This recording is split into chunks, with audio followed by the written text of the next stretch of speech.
शहर के कोने में स्थित एक पुराने खंडहर नुमा इमारत में शांति गर्ल्स हॉस्टल था।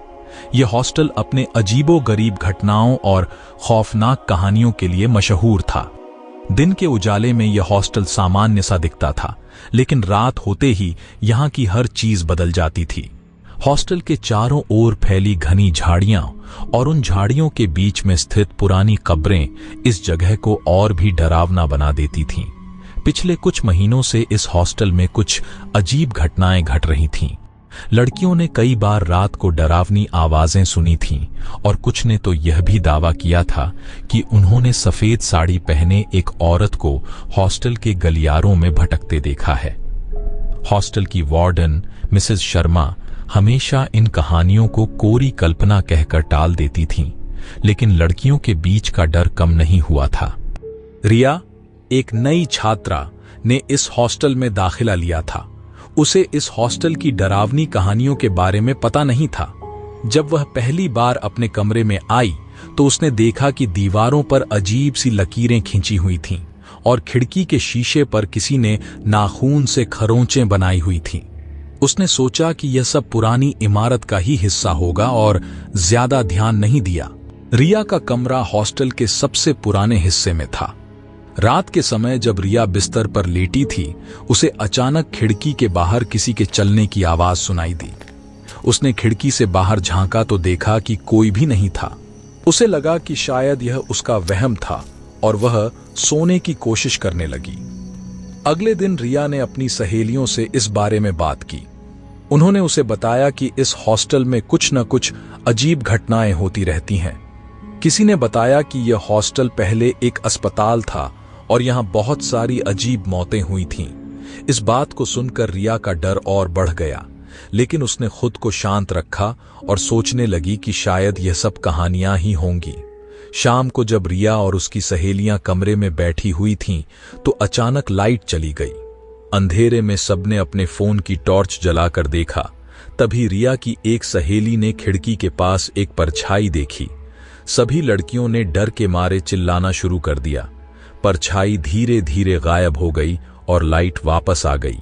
लड़कियों ने सोचा कि यह कोई प्रैंक हो सकता है, लेकिन उनके मन में डर बैठ गया था। रिया ने निश्चय किया कि वह इस हॉस्टल की सच्चाई का पता लगाएगी। रात को जब सभी सो रहे थे, वह चुपके से उठी और हॉस्टल के पुराने हिस्से की ओर बढ़ी। उस हिस्से में घना अंधेरा था और अजीब सी दुर्गंध फैली हुई थी।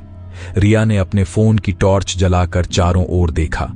अचानक उसे एक दरवाजा दिखाई दिया जो हल्का सा खुला हुआ था। उसने धीरे धीरे दरवाजा खोला और अंदर गई। अंदर का दृश्य देखकर रिया का खून जम गया। कमरे में चारों ओर दीवारों पर खून के धब्बे थे और फर्श पर टूटे हुए शीशे पड़े थे। उसे अचानक पीछे से किसी के चलने की आवाज सुनाई दी। उसने मुड़कर देखा तो एक सफेद साड़ी पहने औरत खड़ी थी, जिसके चेहरे पर खून के धब्बे थे। रिया ने चीखने की कोशिश की, लेकिन उसकी आवाज गले में ही अटक गई। वह औरत धीरे धीरे रिया की ओर बढ़ने लगी। रिया ने दरवाजा खोलकर भागने की कोशिश की, लेकिन दरवाजा बंद हो गया। वह औरत अब रिया के बहुत करीब आ चुकी थी। रिया ने अपनी पूरी ताकत लगाकर दरवाजा खोला और बाहर निकल आई। वह दौड़ती हुई अपने कमरे में पहुंची और दरवाजा बंद कर लिया। उसकी सहेलियां उसे देखकर डर गईं और पूछने लगीं कि क्या हुआ। अगले दिन रिया ने हॉस्टल की वार्डन मिसेस शर्मा को सब कुछ बताया। मिसेस शर्मा ने उसे शांत किया और कहा कि वह सब उसकी कल्पना हो सकती है, लेकिन रिया ने ठान लिया था कि वह इस हॉस्टल की सच्चाई का पता लगाकर रहेगी। उसने अपनी सहेलियों के साथ मिलकर पुरानी किताबें और अखबार खंगालने शुरू कर दिए। उन्हें पता चला कि कई साल पहले इस जगह पर एक अस्पताल था, जहां एक नर्स की रहस्यमयी मौत हो गई थी। उस नर्स का नाम सविता था और कहा जाता है कि उसकी आत्मा अभी भी इस हॉस्टल में भटकती है। इस जानकारी से रिया और उसकी सहेलियां और भी डर गईं। रिया ने ठान लिया कि वह सविता की आत्मा से बात करके उसकी सच्चाई जानेगी।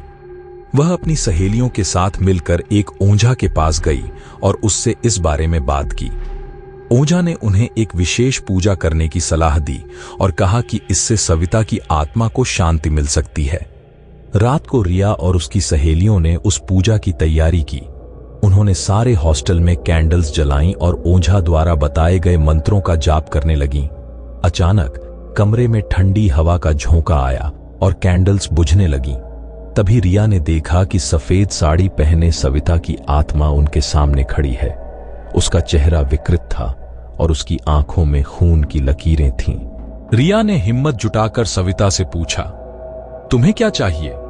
सविता ने धीरे धीरे कहा, मुझे न्याय चाहिए, मेरी मौत की सच्चाई सामने लाओ। रिया और उसकी सहेलियों ने वादा किया कि वे उसकी मौत की सच्चाई का पता लगाकर रहेंगे।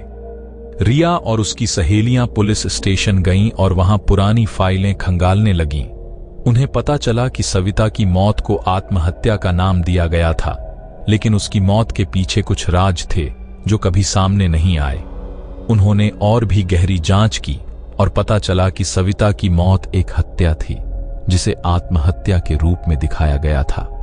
रिया और उसकी सहेलियों ने इस सच्चाई को सबके सामने लाने का निश्चय किया। उन्होंने सबूत इकट्ठा किए और मीडिया से संपर्क किया। कुछ ही दिनों में सविता की मौत की सच्चाई सबके सामने आ गई और उसके हत्यारे को सजा मिली। सविता की आत्मा को शांति मिली और उसने रिया और उसकी सहेलियों का धन्यवाद किया। रिया और उसकी सहेलियों ने एक भयानक और डरावनी घटना का सामना किया और उसे सुलझाकर सविता की आत्मा को शांति दिलाई।